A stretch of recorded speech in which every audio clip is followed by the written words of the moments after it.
All right. Have we had a good Sabbath? Yes? Been a blessing? Glad to hear that. Today our sermon is titled, Why Did You Hit Me? Let me start with the setting, if you will. So the children of Israel have been coming out of the land of Egypt. They have, over a number of years now, have traveled south down the Sinai Peninsula out of Egypt, and then worked their way back up the Sinai Peninsula. So the Red Sea kind of creates the bottom edge of that peninsula, if you will, and there's two little tributary rivers, whatnot, that not little, but that go up and kind of create this V shape of the Sinai Peninsula. And as they traveled down the peninsula and then back up, the primary advantage, of course, was that it was a generally uninhabited desert area, so they didn't have to fight enemies. God did. They also had to learn how to trust God to provide for their food and water and everything. So here they are. They've traveled down. They've seen the sanctuary. They've built the tabernacle. They've done everything that God's asked them to do. They've now traveled back north. As they came back north and headed east, so they're headed back north but headed east as they go, and they cross and go around to the east of the Dead Sea. Now, I don't have a map up here. I wish I did, but they went around to the east of the Dead Sea. I always wondered why it was that they had to cross the Jordan River to come to Jericho, because Jericho is on the west side of the Jordan River. But then as I come to understand their route a little bit more, I realized that they came east around the Dead Sea. Well, that put them squarely in the land inhabited by the Moabites. They went through the land of the Midianites and the Moabites. And that is the setting in which we have this story that we're going to look at today. Here's Israel. They're looking across Jordan, essentially at Jericho. We're not really ready at a place where they're ready to take it because they had a crisis of faith, but that's a different story. And so here they are, and they're in the land of Moab, and this is where the story picks up. So let's pray. We'll jump right into the sermon and make it as clear as possible. Our dear Father in heaven, Lord, I ask that you'd be with us. Lord, that I would be your servant today, that this message would speak exactly what you want spoken in the way that you want spoken, that the message that is applicable for us today would come through clearly. We would recognize it and choose to follow the pattern you would have us to follow. In Jesus' name, amen.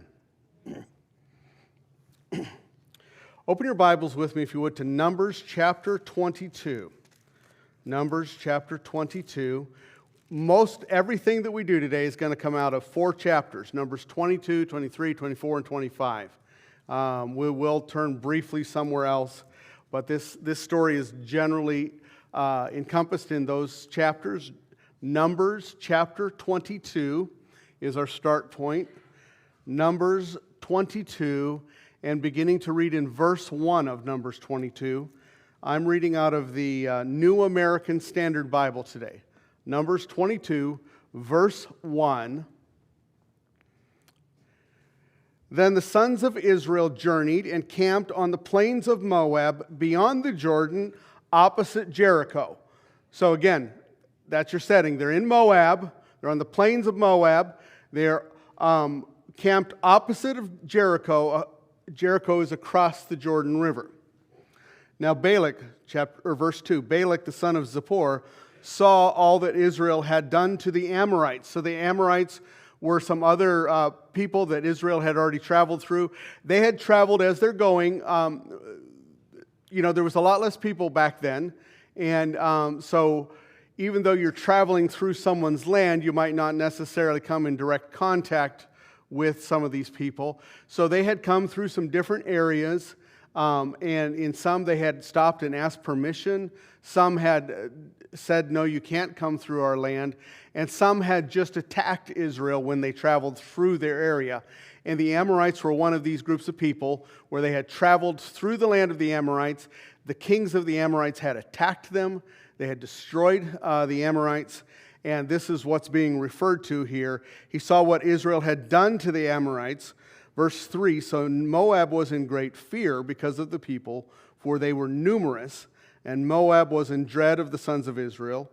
Verse 4, Moab said to the elders of Midian, now this horde will lick up all that is around us as an ox licks up the grass of the field. And Balak the son of Zippor was king of Moab at the time. So let's take just a brief moment and unpack this, if you will. Moab, who are they? These are the descendants of Lot, Lot's older daughter. You probably remember the story of Sodom and Gomorrah. And at the end of that story in Sodom and Gomorrah, there's this kind of little postscript which basically sees Lot and his two daughters living in a cave, fearful to live in the cities. They're living alone in a cave. The daughters essentially say, we really have no chance of meeting a man. Let's get dad drunk and we'll have kids that way. That's what happened. And so Moab is the descendants of that oldest daughter's relationship with Lot, a little bit of a kind of a complicated thing. Now, Balak is the king of Moab, just so that you can understand this. And then the other thing that's talked about here in verse 4, Moab said to the elders of Midian. These are not the same people. Midian is a different country. Midian is essentially the son of Abraham by his concubine Keturah. So both of these folks are related. Both of these groups of people are related to Abraham. But it's been a number of generations now since Abraham. And they have grown enough apart that they're frightened of each other. They see each other as other people groups and don't want Israel walking through their land, eating everything that's available, taking all that is there. So now pick up in verse 5. So he, that's Balak, sent messengers to Balaam, the son of Beor, at Pethor, which is near the river in the land of the sons of his people, to call him, saying, behold, a people came out of Egypt. Behold, they cover the surface of the land, and they are living opposite me. Now, therefore, please come and curse this people for me. Since they are too mighty for me, perhaps I may be able to defeat them and drive them out of the land. For I know that whom you bless is blessed, and whom you curse is cursed. And we'll get into that in a few minutes. So the elders of Moab and the elders of Midian, these are these two nations that have gathered together, departed with the fees for the divination in their hand, and they came to Balaam and repeated Balak's words to him. And he said to them, spend the night here, and I will bring word back to you as the Lord may speak to me. And the leaders of Moab stayed with Balaam. So who is Balaam and where is he from?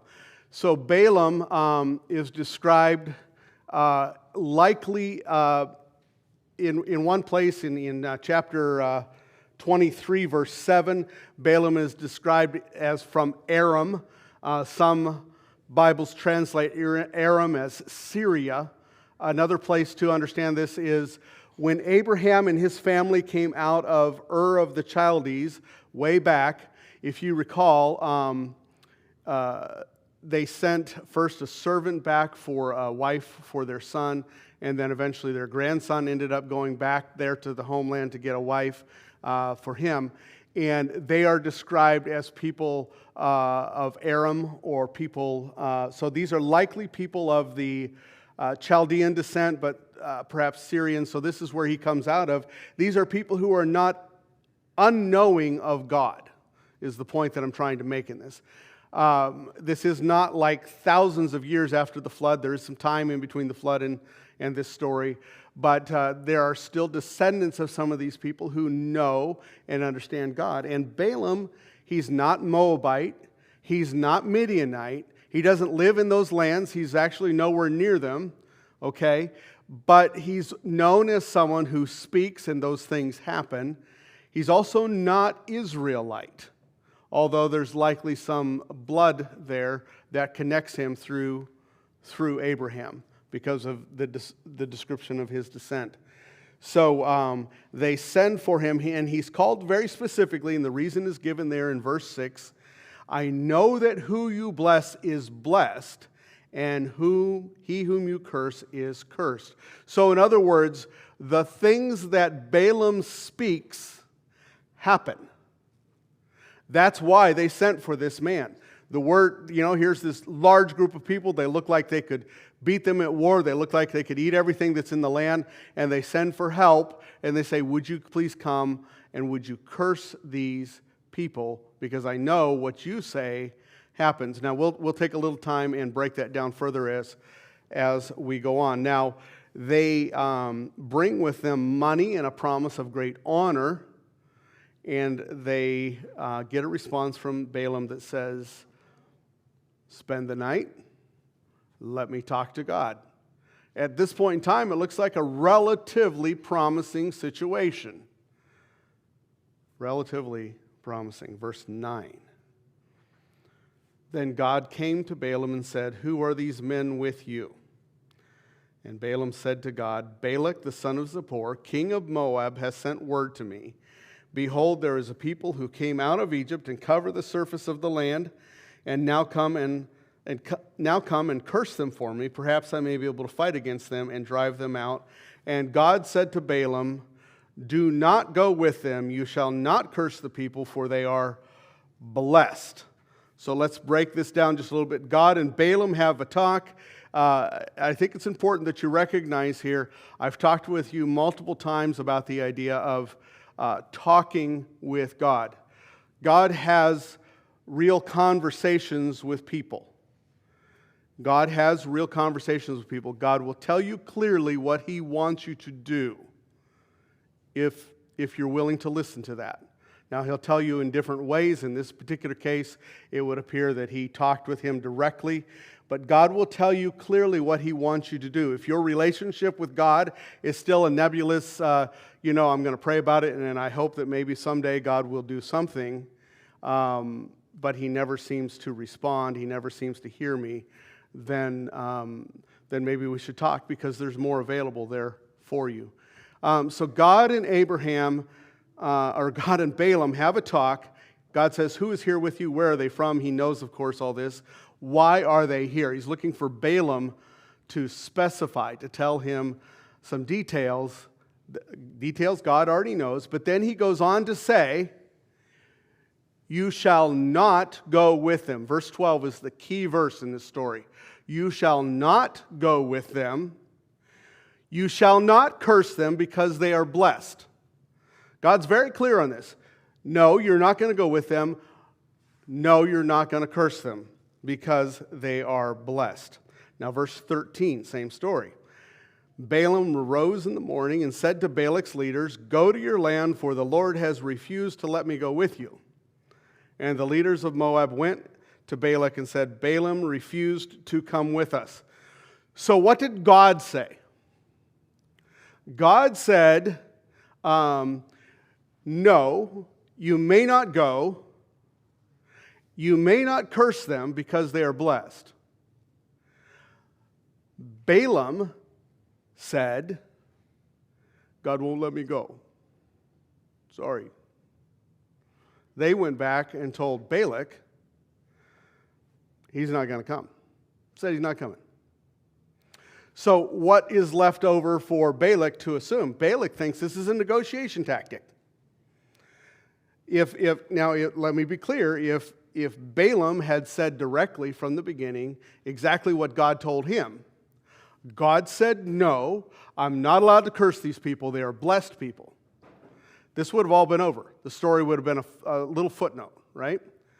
But that's not how it plays out, because he does this little God won't let me go, and then they interpret that back to their king, and he reads negotiation tactic. Okay? And so here we then pick up in verse 13. Let's see here. 15, Balak sent leaders more numerous and more distinguished than the former. And they came to Balaam and said to him, thus says Balak the son of Zippor, let nothing, I beg you, hinder you from coming to me, for I will indeed honor you richly, and whatever you say, and I will do whatever you say to me. Come then and curse this people. So Balak sends back a better offer, if you will. He thinks that the other thing is a stall, a negotiating tactic. You said you'd give me so much money. You sent some kind of important guys. No, I'm not listening to you. I'm sorry. I don't go out of the house for that type of money, right? And if he had been clear, God said no. God said, no, I cannot curse them. Then this could be a different story. But he doesn't. And so they send back more people. This time they're higher ranking, more important people. And the offer is now an open offer. Whatever you say, whatever you ask, I'll do that for you.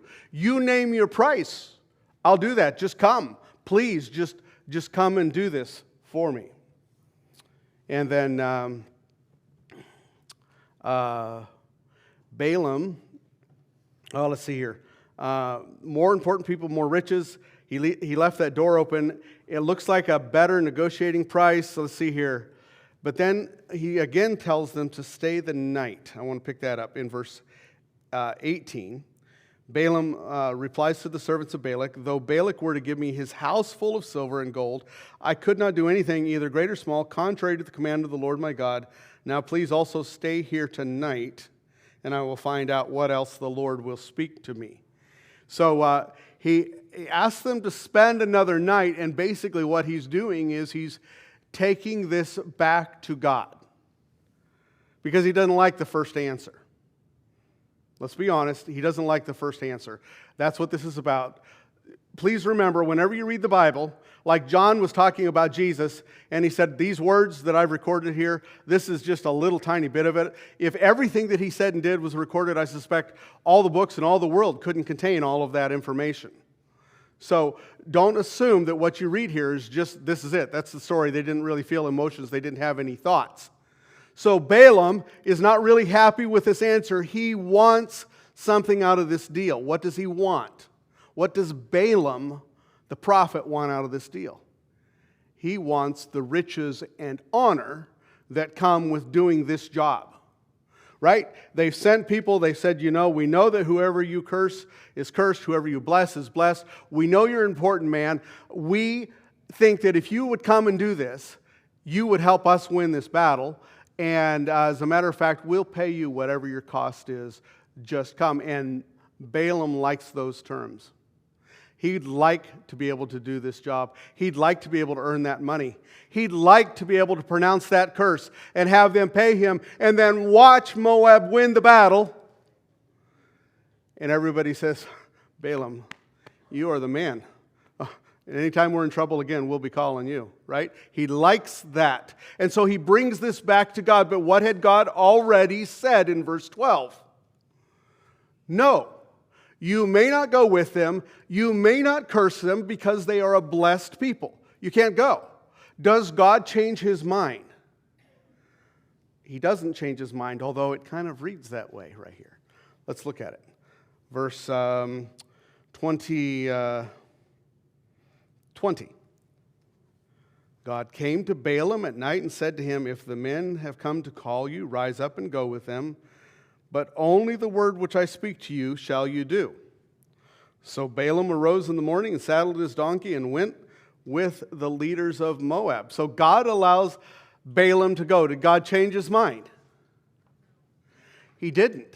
God didn't change his mind. God had already said, you shall not go. And you can't curse them because they are a blessed people. So he does say, okay, you can go. If this is what your heart's really set on, all right, you can go. But you can only say what I tell you to say. You can only do what I tell you to do. And Balaam goes with them. Verse 22. But God was angry because he was going, and the angel of the Lord took the stand in the way as an adversary against him. And he was riding on his donkey, and two of his servants were with him. And when the donkey saw the angel of the Lord standing in the way with his sword drawn in his hand, the donkey turned off of the way and went into the field. But Balaam struck the donkey to return her back to the way. So I want to focus first there on God was angry because he was going, and the angel of the Lord took his stand in the way as an adversary against him. That's an interesting thing. Didn't God just say you can go? And now it appears that God is angry that he's going.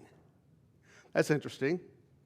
God says, all right, you can go, and now God is angry because Balaam is going. Let me remind you of verse 12. What did verse 12 say?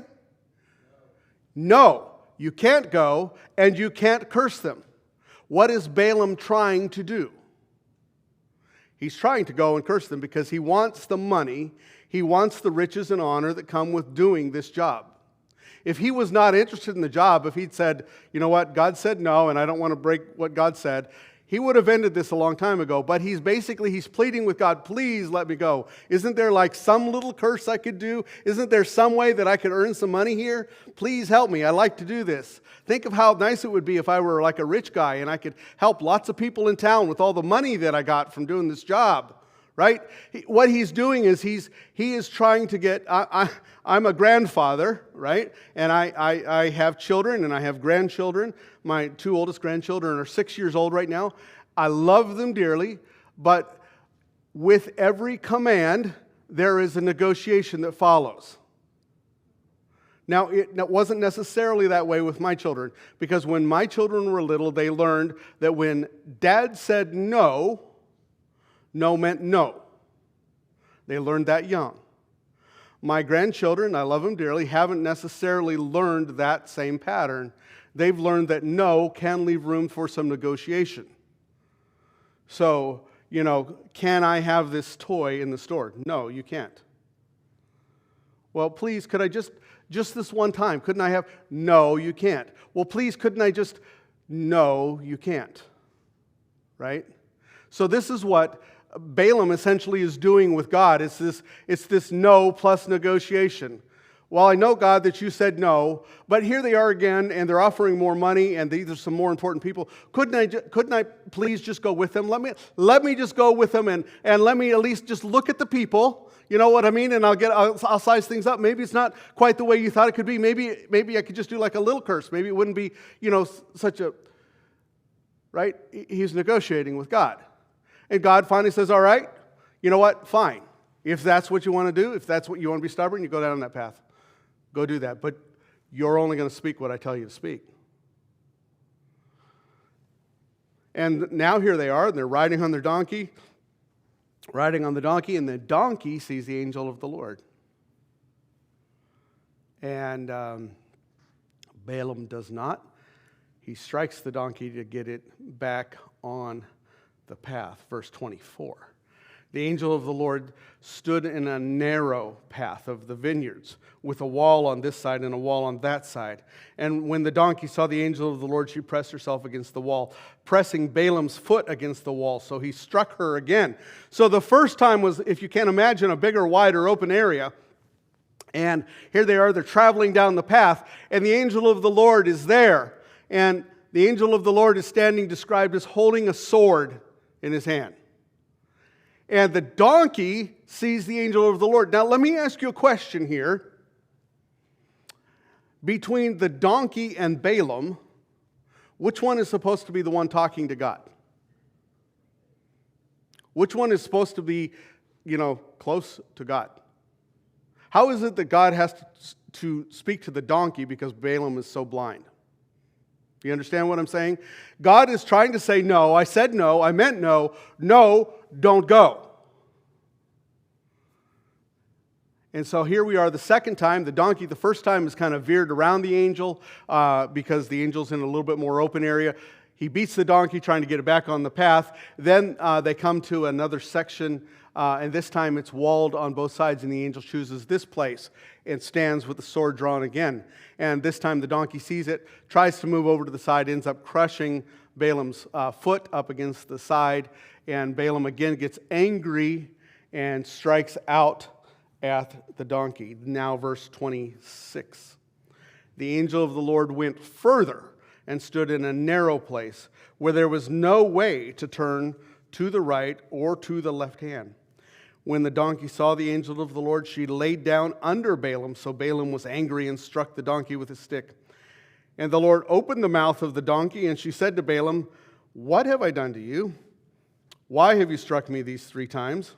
And Balaam said to the donkey, because you've made a mockery of me. If there had been a sword in my hand, I would have killed you with it by now.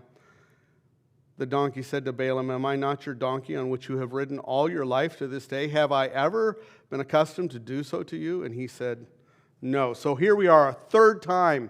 A third time now the angel blocks the road. A third time the donkey sees the angel, and Balaam does not. There is nowhere to go this time, and so the donkey does what donkeys do to preserve life. They lay down. And Balaam is angry and again strikes the donkey. And the donkey asks Balaam, why did you hit me?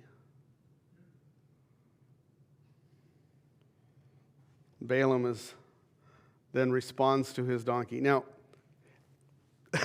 can I just ask a question here? How many of you have ever heard an animal speak to you?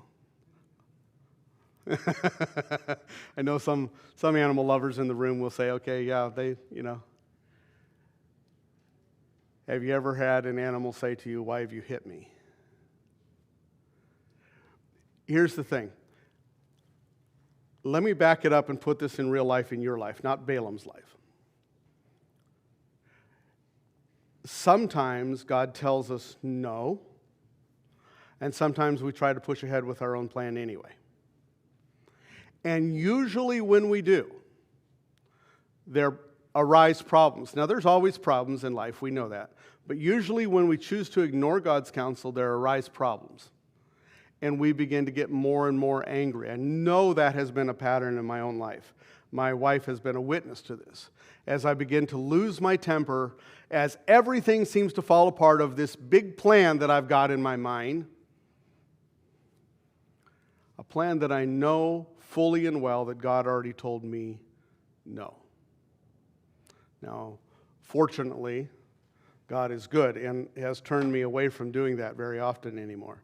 That used to be a regular pattern in my life where I would go off on my own thing. I know God said no. And I said, yeah, but you don't understand. And then I tried to negotiate with him. I tried to do my thing. Try to go my way. And then I'd get angry as things began to fall apart. And here is Balaam, and he is so angry. Because he's with not only his own servants, but he's with the servants, these high-ranking officials of the king of Moab, right? And what are they thinking about a man who can't control his donkey, right? I mean, this is like basic transportation in the day, right? And he can't control his donkey. His donkey keeps doing its own thing, and they're thinking like, this is supposed to be the big respected guy that will come and pronounce a curse, and he can't even drive his donkey? He references it. He says, you're making me embarrassed. He doesn't seem to think through the fact that he's talking to a donkey. He's having a conversation with a donkey, and the donkey is responding in his language, right? He doesn't seem to be aware of that. He's so angry, he's saying, you're making me embarrassed. I want to go forward, and you're causing me not to. I want to do this. I want to look like somebody important. I want the income. I want the honor that comes with this job, and you're standing in my way. You know what? If I had a sword, you'd be dead by now.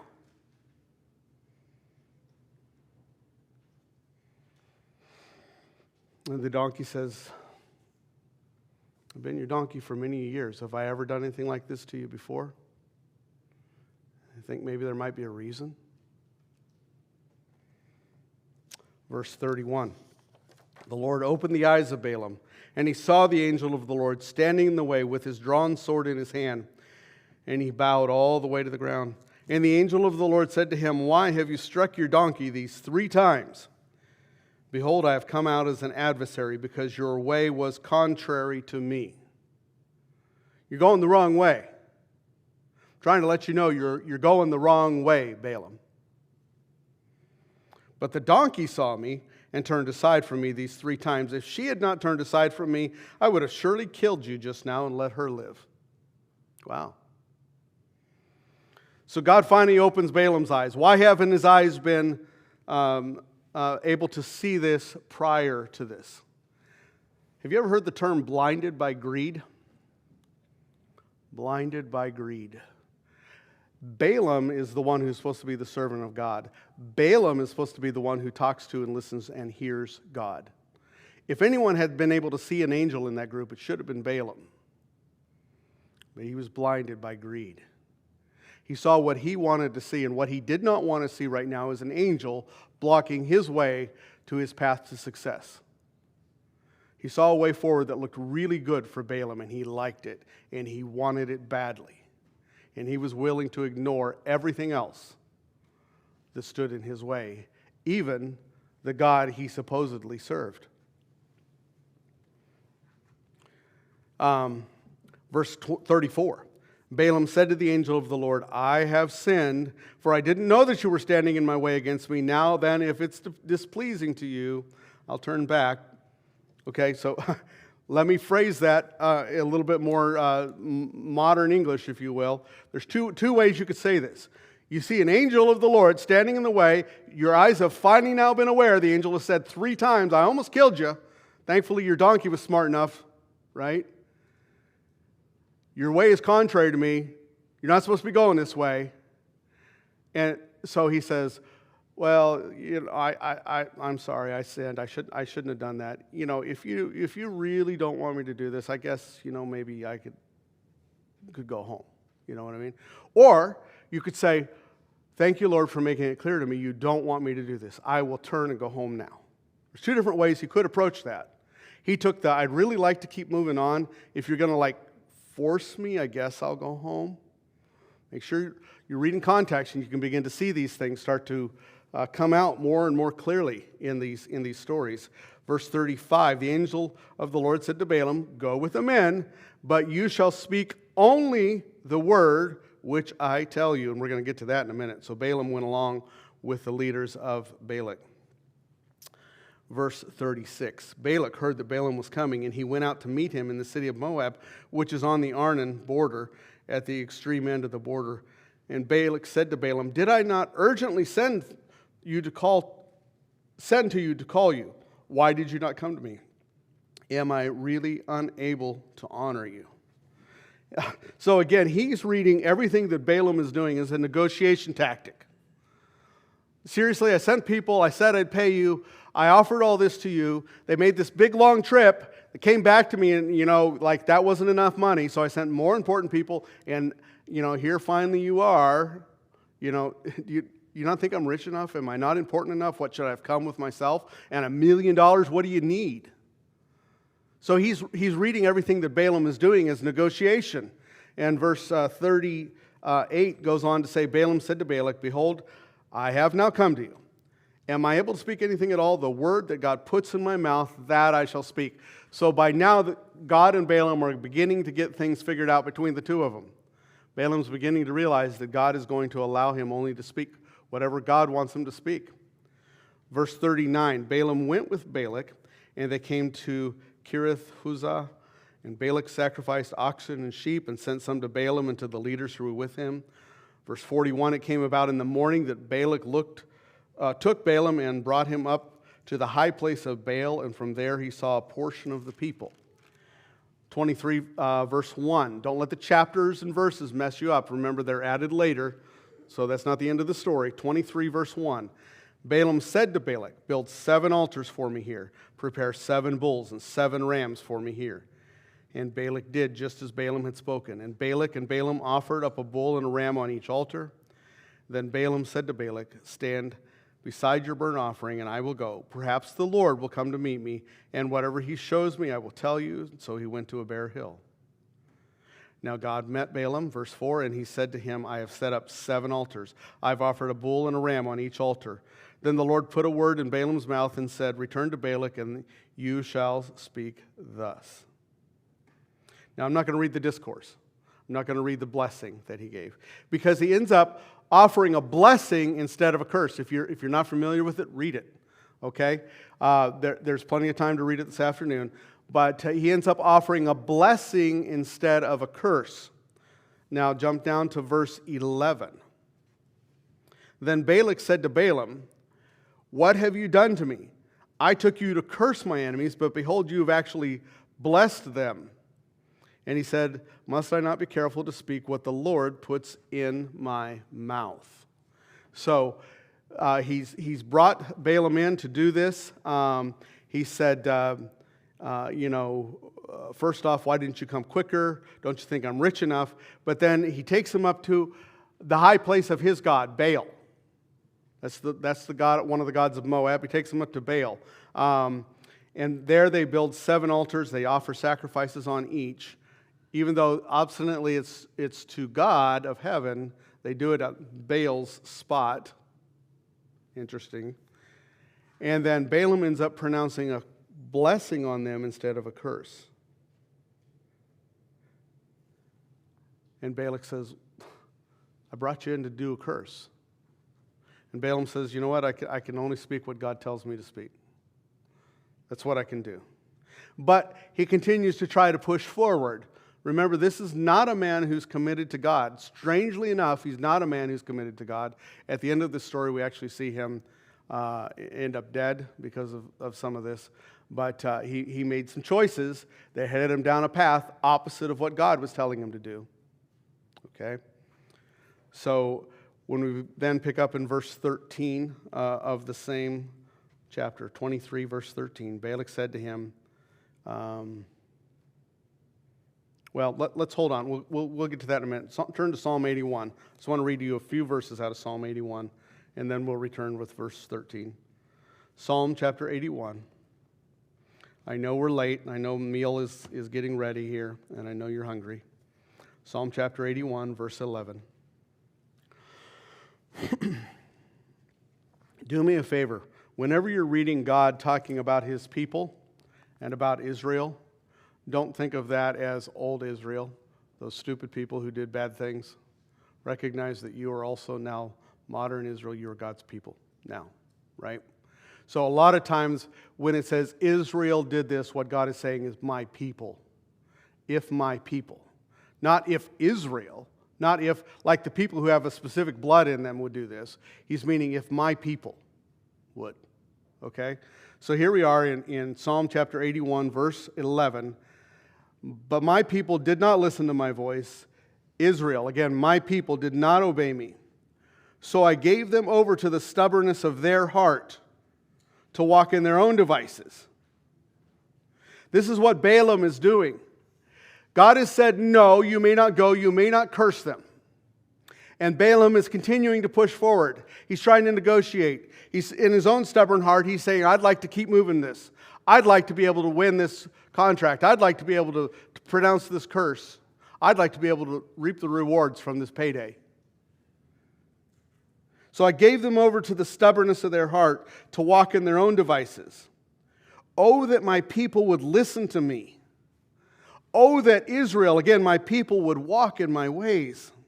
I would quickly subdue their enemies and turn my hand against their adversaries. And then verse 15 is an interesting phrase there. Those who hate the Lord would pretend obedience to him. Those who hate the Lord would pretend obedience to him. Is Balaam obeying God? He's not. He's not obeying God. There's a few times when God has given him a concession and said, all right, you got a stubborn heart, you want to go your own way? Fine, you can go, but I'm only going to let you say what I said say. But God is not saying I'm in favor of this. As a matter of fact, God stood 3 times as an adversary, said, no, you should not move forward. Repeatedly, over and over and over again, God has said, you shall not go, and yet Balaam still thinks in his mind, justifying himself likely, that he's on God's errand. He's God's servant doing God's thing. Even when God said, no, no, no.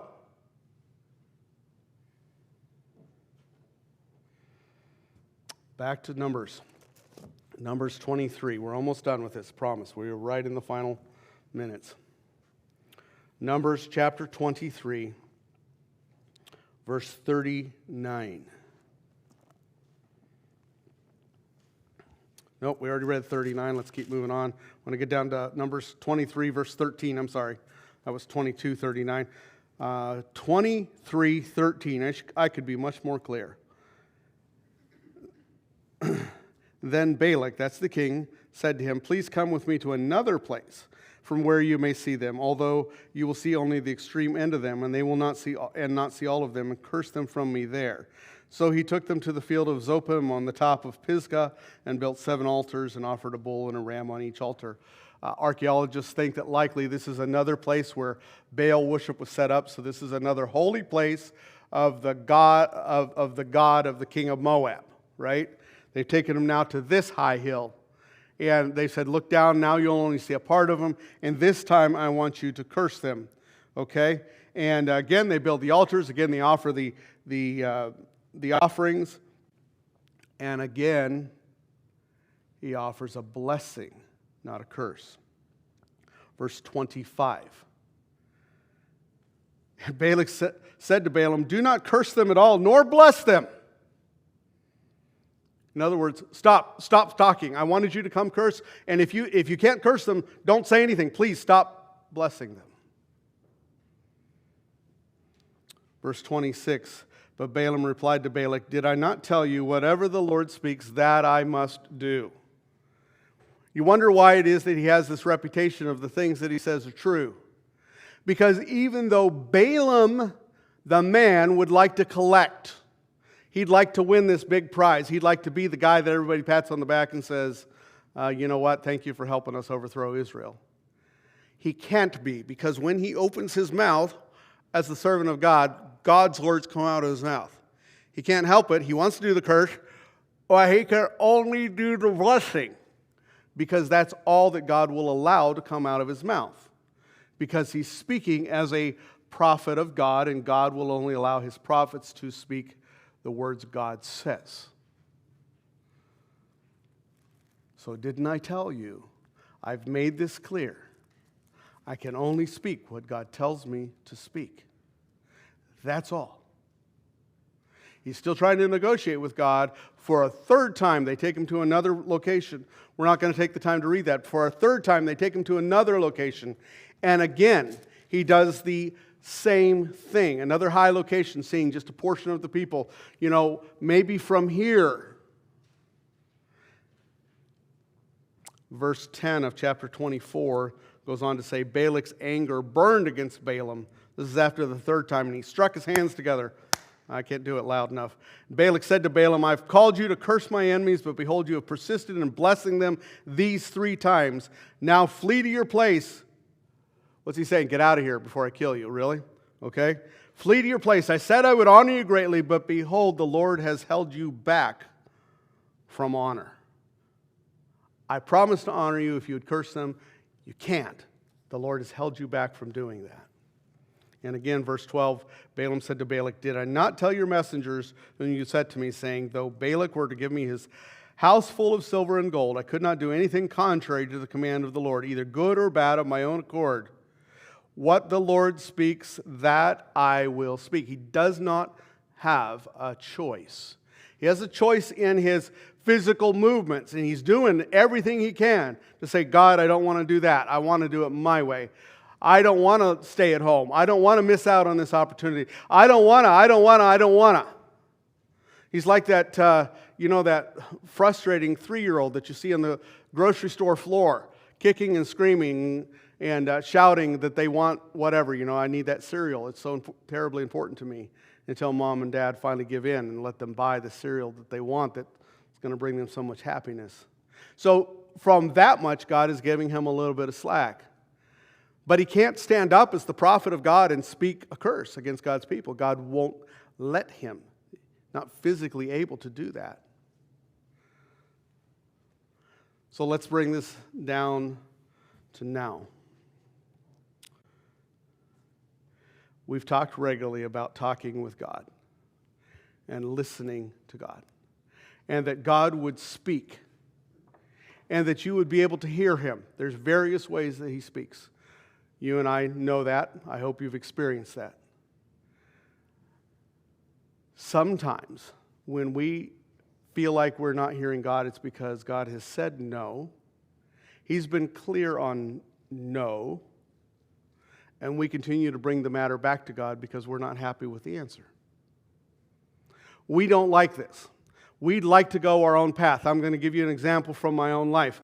Quite a number of years ago, my wife and I were in a situation quite accidentally where it ended up that we were in a situation of potentially bringing some foster kids into our home. Unexpected, unplanned, but we were trying to sort that out. And I had been pleading with the Lord over the course of the weekend. I'm not going to go into the details, but I've been pleading with the Lord over the course of the weekend. Please make this clear to me. Please make this clear to me. Do you want us to take in these kids? Do you want us to take in these kids? Lord, why are you not speaking to me? Why are you not answering to me? This is an important thing. On Monday, there's a court date. I need to either appear at court or not appear at court. Why are you not talking to me? Finally, on Sunday night, in the shower, as I'm getting myself ready for the evening, I hear very clearly, I thought I already told you. I already told you. I said, you didn't tell me anything. I haven't heard a word from you. He said, really? Brought a text to my mind. Very specific text that was a direct application to the circumstance I was in. A direct answer. It's right there in the book. Direct answer from the book. And that was it. Monday morning, I knew what I had to do, the path I had to take. Wasn't the path I wanted. I'll be honest with you, it wasn't the path I wanted. I'd read that text many times before. You and I know that text. I didn't want to follow that text because it was uncomfortable. It wasn't what I wanted. I wanted God to say, Keith, no, you don't need to do that. Don't worry about it. I got it figured out a different way. That's what I wanted God to say. That's why I kept saying, God, please give me an answer. God, I can't hear you. Please give me an answer. God answers if you would but listen. But when we say, I don't want what you want, I don't want to go the path you want me to go, you'll find God falls silent, and that's not His fault. That's yours, because you're not listening to Him. All right, so we are done. We need to get on to a meal here. But my question is for you, not only do you hear His voice, but do you obey Him when He speaks?